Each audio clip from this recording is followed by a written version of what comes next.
Until the deployment of US combat troops in Vietnam, it was not a war. This was in 1965 with Johnson as president.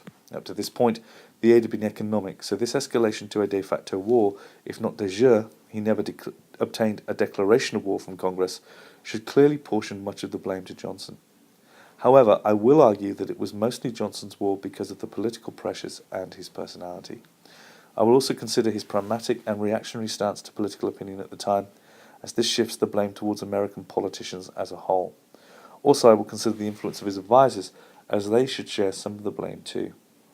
Firstly, and in my view the most crucial factor in blaming Johnson for the war, is his executive power. As President of the US, he is the federal official that is primarily responsible for the relations of the US with foreign nations.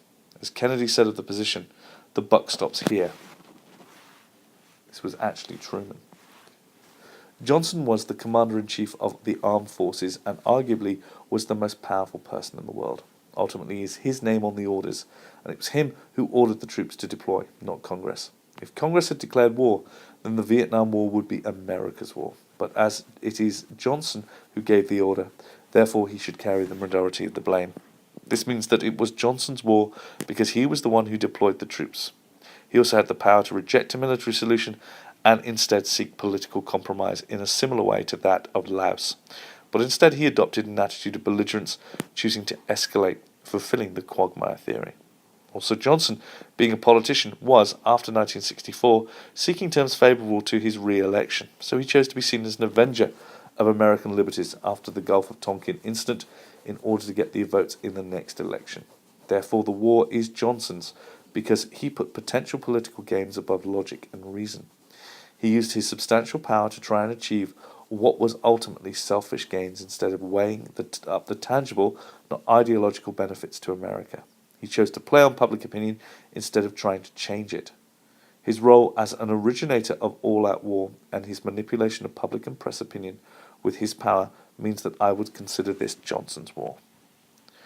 Moreover, Johnson's personality further seems to imply that he is culpable for the war in Vietnam. Johnson kept Kennedy's advisers, both McNamara and Dean Rusk. His advice committee for the specific problem of Southeast Asia was made up of McNamara, Rusk, the Joint Chiefs, and the CIA. All of these are likely to see and propose military solutions instead of diplomatic negotiations. It has been suggested that Johnson also had an aggressive personality, and it is probably from this that American policy of extreme belligerence was born. This bias towards aggressive, sweeping military strategies was well suited to solutions suggested by the military men. Johnson had also had his reputation as the man that can to live up to. This, combined with his aggressive personality and military advisers, meant that he would be more likely to see the problem of Vietnam as a military problem and therefore would seek military solutions, egged on by his advisers. The personality of politicians certainly influences their policies, and foreign policy was the one area in which they can clearly make a mark, so Johnson wanted to put his own stamp on it, leaving his mark. Therefore he allowed his personality, and the personality of his advisers, to largely dictate his policy. This lack of using logic and supplementing it for personality clearly makes Johnson incredibly liable for US escalation in Vietnam. Conversely, however, it could be argued that Johnson could not be solely to blame. There is a debate in history as to the tangible influence of one person on events, and instead groups should share the blame. By this logic, Congress, public opinion, and the press should equally share responsibility for escalation. After the Gulf of Tonkin incident, Congress passed the carte blanche in Southeast Asia that was the Gulf of Tonkin Resolution, with an overwhelming majority. Then in 1965 they approved $7 for Southeast Asia, seeking to be tough on communism, and they were willing to deploy significant resources to see containment implemented. This was an attitude shared with the increasingly influential media. With television taking off, media was reaching an ever wider audience along with newspapers and radio. Most of the American population was aware of the media's spin on political and global events. This encouraged the breakdown of globalism and acted as a catalyst for American globalism to be far-reaching and very powerful. With the media in support of Johnson at the start of the Ground War, so were people. Opinion polls showed that 70% of the US population was behind their president. Since all politicians seek terms favourable for their re-election, and the tougher and more global stance on communism was clearly in favour, Johnson would have been considered foolish not to peruse this course of action. As a political heavyweight, Johnson knew the game and knew that to win votes he had to be tough on communism no matter what. He was a man who agonized over the very tough decisions of sending American boys to war, and the support of Congress and the people perhaps gave him a sense of duty. He had to do what the people wanted. Congress should share some responsibility of the blame, because they and they alone have the ability to declare war and veto any presidential mandate.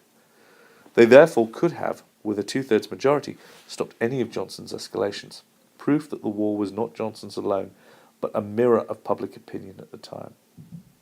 Furthermore, Johnson's advisers should share some culpability for the war, as their position of power allowed them to influence his decisions. So they could have warned him of the consequences of the war, as people like Taylor did, but none of Johnson's closest advisers aired these concerns. Eisenhower, a decorated war hero and leader of NATO, apparent military genius and an incredibly popular president in his own right, had asserted that of Southeast Asia, no military victory is possible in that theatre. Johnson's advisers, however, McNamara and Rusk, both military men, both encouraged the president to seek military solutions instead of diplomatic ones. They ignored warnings and instead adopted a belligerent mindset and cajoled the president into a similar one. They, as well as Johnson, could have influenced Congress and other senior officials, as well as the press, to try and change public opinion, adopting a more amenable and appeasing policy. Therefore, since they clearly had the influence to affect Johnson's foreign policy and could have easily warned him of escalation, which, due to his ambivalence on the matter, he would have probably accepted, they should be considered at least partly responsible. Their aggressive attitudes and personalities means that they should be at least as culpable as Johnson. In conclusion, the war was Johnson's. It would have been his had the US won, so it should be his despite the outcome. He was the president and had the authority to escalate the war or to prevent it. He chose to escalate, so he should be held responsible for it. Likewise, his aggressive personality and, therefore, his eagerness to accept and authorize military solutions means that he is the person who is primarily culpable for the war. While he may be the most culpable, he is not the only person who is culpable. Congress, who approved the acts of escalation and granted the all-important money, the supportive press who manipulated public opinion by spinning events, and the increasingly global attitude of the American people all show that Johnson was not acting entirely of his own volition. Also, the very military-orientated advice of his advisers also clearly influenced Johnson's policies, so McNamara and Rusk are also partly responsible. However, ultimately, as Kennedy said, the buck stops here. Once again, this is Truman. Johnson had supreme executive power, so ultimately he is responsible.